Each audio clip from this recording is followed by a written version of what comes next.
In the Moon Kingdom, the nights are always beautiful.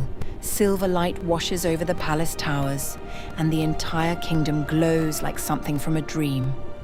From the balcony of my chamber, I can see everything. The marble streets, the silver banners dancing in the wind, the distant mountains beyond our kingdom walls. People say the Moon Kingdom is the most peaceful realm in the world. But peace can be a very convincing illusion, because inside these palace walls, nothing truly belongs to me.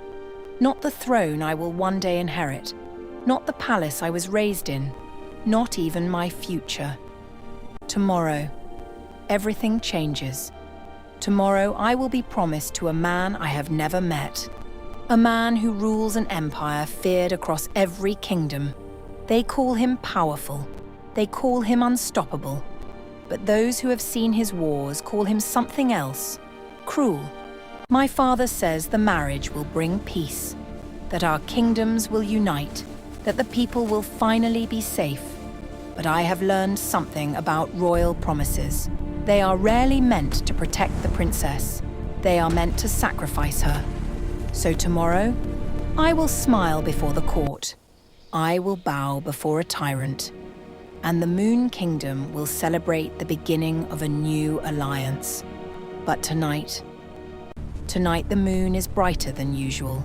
It hangs above the palace like a silent witness, almost as if it knows something the palace does not. Because somewhere beyond the forest, beyond the kingdom walls, someone is coming. Not a messenger, not a noble guest, an assassin. The guards do not see her. The palace does not hear her, but the shadows welcome her. Across the forest floor, she moves like a ghost, silent, precise, unstoppable. She climbs the outer palace wall as if gravity itself obeys her, past the guards, past the torches, past every locked gate, until, at last, she reaches the highest tower. My tower. My chamber door stands only a few steps away. Inside, I sit beside the moonlit window, calm, waiting. Most princesses would panic if they knew death was walking toward them. Most would call the guards or hide beneath their silk blankets, but I do neither. Because the truth is, I have been waiting for something like this, waiting for a moment that might finally change my fate. The door behind me opens slowly, soft, careful, silent. I do not turn around, but I feel her presence instantly, cold, sharp, dangerous. The assassin steps into the room, moonlight spills across the floor, and suddenly the air feels heavier. She moves closer.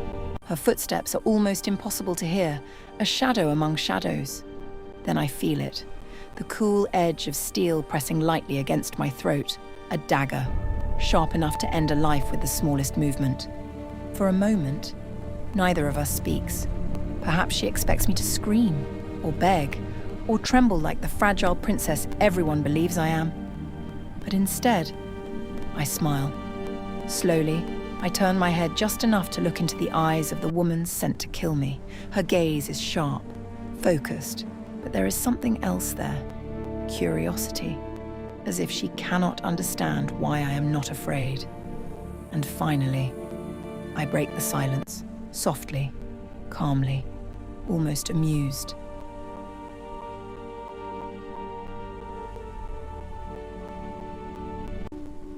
You're late.